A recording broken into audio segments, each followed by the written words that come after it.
This is part 5 of the series on behavioral economics basics, and today we will be covering choice architecture. Choice architecture is when someone or something intentionally sets up a certain situation in order to push someone or something into a certain decision. The person who sets up the situation is called a choice architect. Typically, this is organizations or companies. However, it can also be a specific person trying to encourage another person. What they do is they create specific circumstances that they know will push you into a certain action.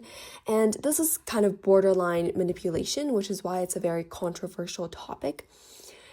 Because first, it's good because people can be pushed into positive behaviors, which is the nudge theory.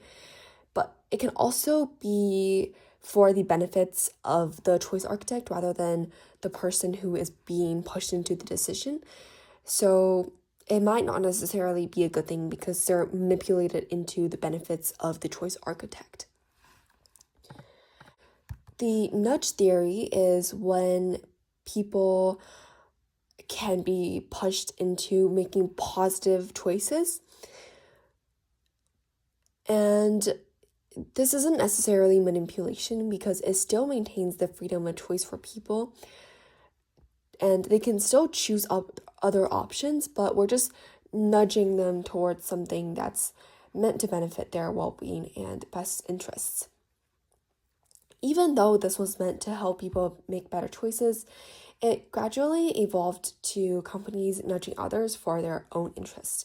So for example, I want to push consumers into buying this product because I want my profits to increase.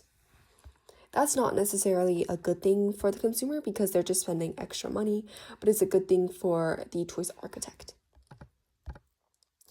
An example of this is if I want individuals of a positive outcome, let's say, is I want people to use energy more efficiently and to stop wasting energy. How I can do this is I can give them a report that says, oh, you use significantly more energy than your neighbors. So that nudges them into conserving energy, but this is very indirect and I'm not actually telling them what to do. And they still have the option to just keep on wasting energy, but this is just gonna push them into something that's good for the environment and good for their bills.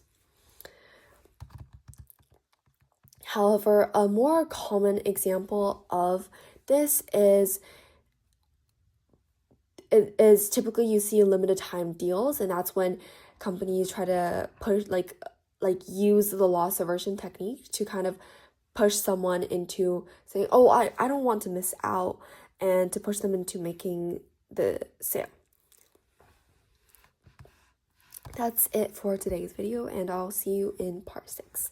Thank you.